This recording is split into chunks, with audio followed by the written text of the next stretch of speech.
Assalamualaikum, student myself Dr. Hafsaz Iqbal. I am instructor of human anatomy. I hope you all are fine. Now we start integumentary system. Integumentary system हमारे पास human anatomy का एक topic है। Integumentary system में हमें सबसे पहले पता होना चाहिए इंटेगुमेंट्री सिस्टम किस पार्ट को कह रहे हैं, किस एरिया को कह रहे हैं। इंटेगुमेंट्री सिस्टम हमारे पास सबसे लार्जेस्ट ऑफ पार्ट्स होता है जो बॉडी का, that is called integumentary system. वो कौन सा पार्ट है? स्किन हमारे पास सबसे लार्जेस्ट ऑर्गन है ह्यूमन बॉडी का। हमारे पास इस जो हमारे पास चैप्टर है इसमें हमारे पास ऑब्जेक्टिव क्या है स्टूडेंट्स? स्ट्रक्चर्स देखने हैं स्किन की लेयर्स का।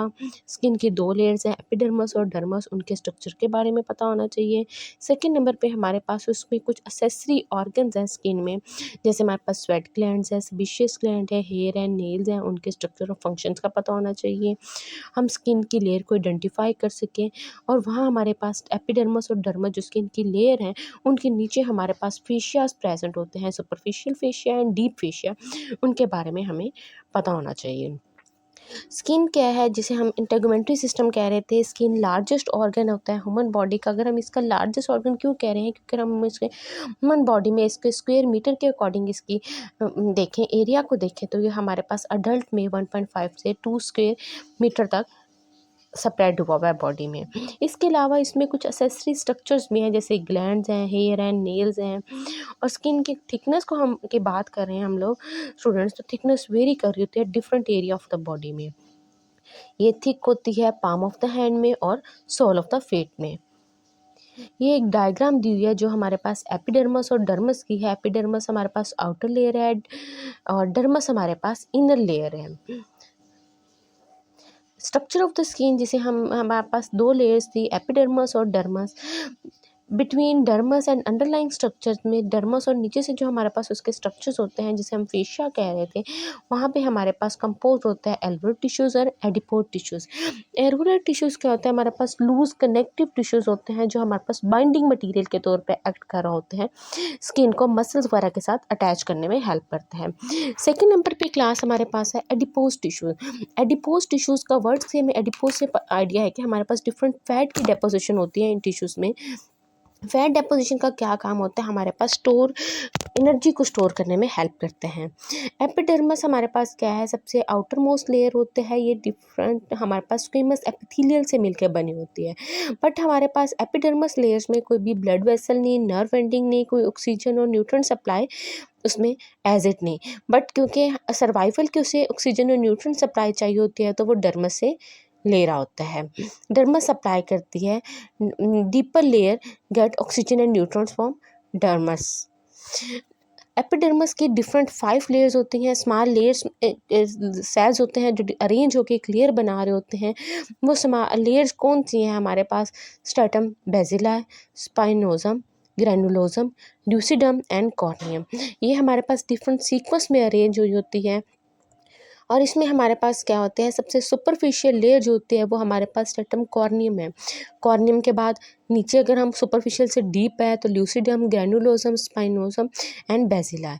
और टाइम के साथ साथ जो सुपरफिशियल लेयर होती है वो रिप्लेस हो जाती है, वो शेड ऑफ हो जाती है, और जो नीचे वाली लेयर होती है वो अपवर्ड मूव करना शुरू हो जाती है और न्यू सेल्स हमारे पास फॉर्म हो रहे होते हैं। With the passage of time skin surface shape और स्ट्रक्चर चेंज होते हैं बिकॉज न्यू सेल्स फॉर्म होते हैं। दे पुश अपवर्ड होते हैं away from the basal layer and further from the blood and nutrient supply. The surface cells are constantly, जो surface cell होते हैं वो रब हो जाते हैं और रिप्लेस करते हैं बाय दोज बीनीथ। और ये अप्रॉक्सीमेटली 1 मंथ चाहिए होते हैं रिप्लेसमेंट ऑफ द एपिडर्मस को। इसके अलावा हमारे पास वहाँ कुछ हेयर्स होते हैं, कुछ ग्लैंड्स हैं। जैसे स्टूडेंट हमारे पास सेबेशियस ग्लैंड है, सेबम सेक्रेट करते हैं। स्वेट ग्लैंड है, वो हमारे पास स्वेटिंग सेक्रेट कर रहे होते हैं। इसके अलावा हमारे पास डर्मल पेपिलाए होते हैं जो एंचर करते हैं, जो अटैच कर होता है डर्मस को एपिडर्मस के साथ, क्योंकि इनकी अटैचमेंट ज़रूरी होती है। क्योंकि हमारे पास स्टूडेंट एपिडर्मस में ना तो कोई ब्लड वेसल थी, ना कोई लिम्फ वेसल थे, बट उसके सर्वाइवल के लिए उसे न्यूट्रिएंट भी चाहिए थे, ऑक्सीजन भी चाहिए था, वो सब कुछ डर्मस से ले रही होती है। इसलिए एपिडर्मस और डर्मस की अटैचमेंट बहुत ज़रूरी होती है।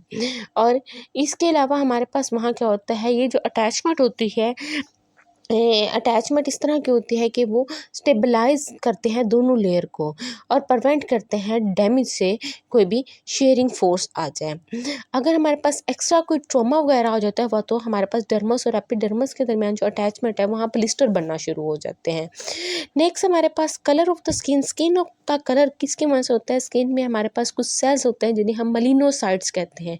इनका नंबर कांस्टेंट होता है, बट ये सेल्स सिक्रीट कर रहे होते हैं एक पिगमेंट, डार्क पिगमेंट होता है जिसे हम मेलानिन कहते हैं। मेलानिन का काम क्या होता है क्लास?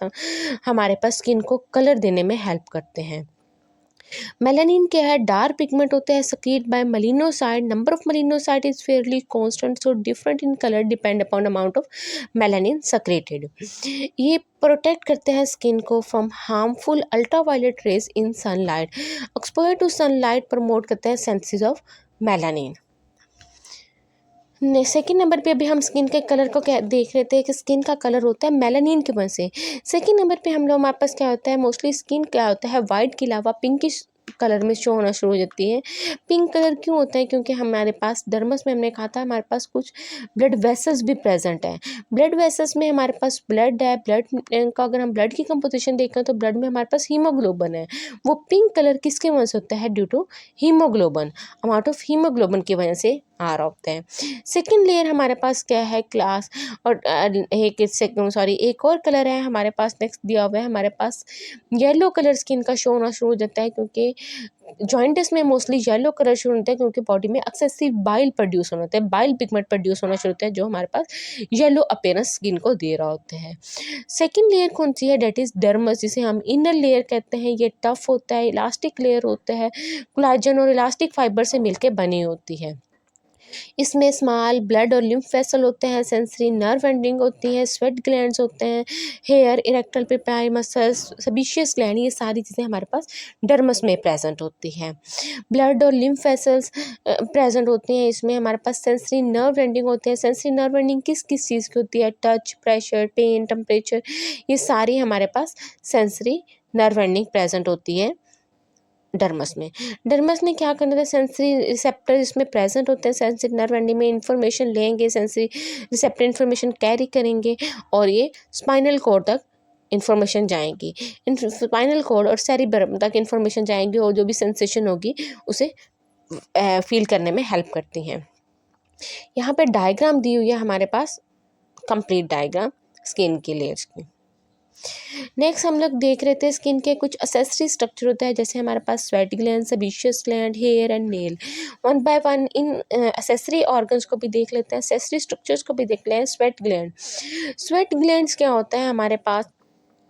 वाइडली डिस्ट्रीब्यूटेड होते हैं थ्रू आउट द बॉडी में वाइडली डिस्ट्रीब्यूटेड होते हैं।